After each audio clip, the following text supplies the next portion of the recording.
آریان اور المیر میں تو شدید ترین لڑائیاں ہو چکی ہیں۔ اگر دونوں کسی بات پہ متفق ہیں تو وہ صرف گھر کے بٹوارے کی بات ہے۔ دونوں ہی اپنا یہ ایشو لے کے اپنے باپ کے پاس پہنچ جاتے ہیں کہ اب بہت ہو چکا ہے، ہمیں سکون کی زندگی سے رہنے دیں اور بلا وجہ اپنے فیصلے ہم پہ نہ تھوپیں۔ آریان، جس نے ایک فلیٹ بھی دیکھ لیا ہے، وہ مہک کو لے کے وہاں پہ موو کرنا چاہتا ہے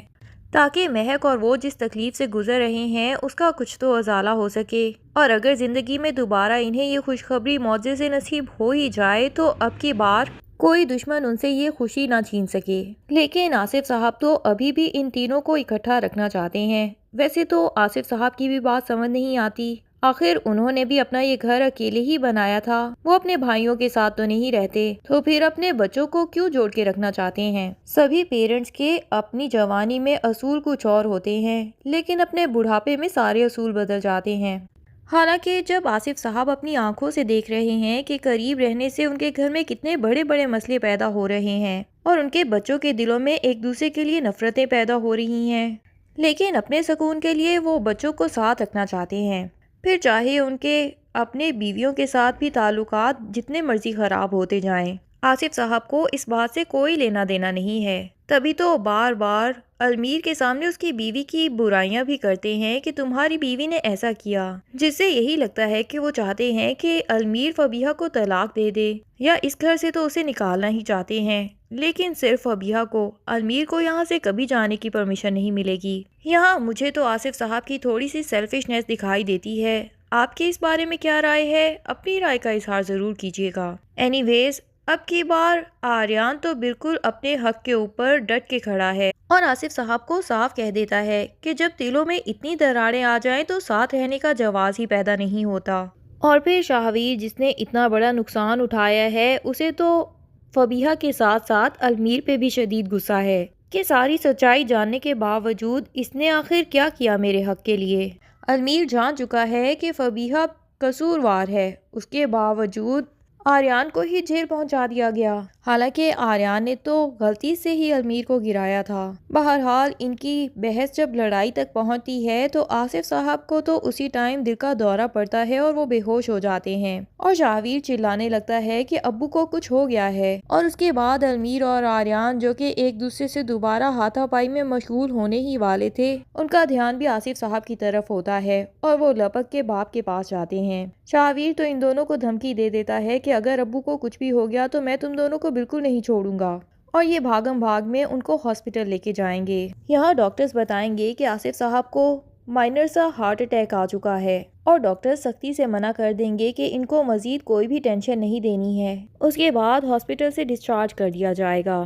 یہاں ان تینوں میں تو تھوڑی بہت باپ کی طبیعت دیکھ کے صلح ہو جائے گی، لیکن گھر پہ فبیہہ اور مہک کے مسئلے ویسے کے ویسے ہی برقرار ہیں۔ ہوتا کچھ یوں ہے کہ ایمان اور مہک پریشان کھڑی ہوتی ہیں اور آصف صاحب کے ہاسپٹل سے واپس آنے کا انتظار کر رہی ہوتی ہیں کہ اتنے میں ہی فبیہہ بھی اپنے بیٹے کو اٹھا کے ان کے پاس لے آتی ہے اور ہمدردی جتانے لگتی ہے کہ اگر ابو کو کچھ ہو گیا تو بہت ہی برا ہوگا۔ مہک سے فبیہہ کے یہ ڈرامے دیکھے نہیں جاتے، جو باتوں میں تو سب کو ہمدردی جتاتی ہے لیکن اس کے ایکشنز میں صاف اس کی منافقت دکھائی دیتی ہے،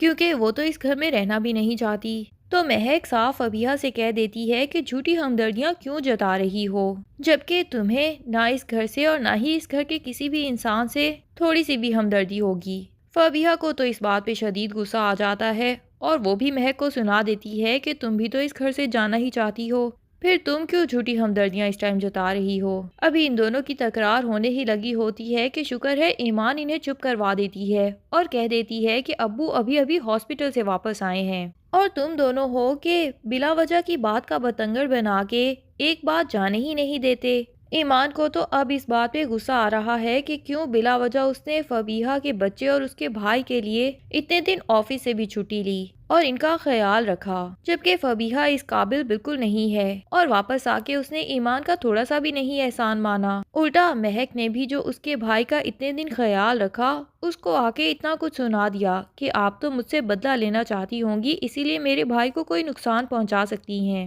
حالانکہ مہک دل کی بہت اچھی لڑکی ہے اور اس نے فبیہہ کے بھائی کا واقعی دل سے خیال رکھا تھا، اسے تو زین ویسے ہی بہت پیارا لگتا ہے، انفیکٹ سبھی بچے بہت پیارے لگتے ہیں۔ اور جیسے ہی زین اس کی گود میں آیا وہ تو اپنا غم بھی بھول گئی تھی کہ کس طرح فبیہا نے اس کو اتنا بڑا نقصان پہنچایا ہے۔ زین کا تھوڑی دیر خیال رکھنے کے بعد ہی فبیہا کا سارا غم خوشی میں بدل گیا تھا، لیکن فبیہا کو یہ بات نہیں سمجھ آتی، اسے تو ہر کوئی اپنے جیسا ہی لگتا ہے۔ وہ جب اچانک آ کے دیکھتی ہے کہ اس کا بھائی مہک کے کمرے میں ہے تو آ کے اس کے اوپر چلانا شروع کر دیتی ہے اور اپنا بھائی اس سے لے جا کے ایمان کو بھی دو چار کھری کھری سنا دیتی ہے کہ آپ کی ہمت کیسے ہوئی کہ میرے بھائی کو مہک کے حوالے کر دو۔ بھئی اگر آپ کو اپنے بچے یا اپنے بھائی کی اتنی فکر تھی تو آپ انہیں یہاں پہ چھوڑ کے ہی کیوں گئی تھی؟ انفیکٹ فبیہا کے ڈیڈ کی بھی سمجھ نہیں آتی، وہ بچے کے لیے اتنے ایکسائٹڈ تھے کہ فبیہا چاہے اس کے جتنی بھی اپوزٹ تھی وہ اس کو ہی غلط کہہ رہے تھے اور یہی جتلانے کی کوشش کر رہے تھے کہ تم گناہ کر رہی ہو اگر تمہارے موم اینڈ ڈیڈ کو اس عمر میں خوشی مل رہی ہے اس کی مخالفت کر کے۔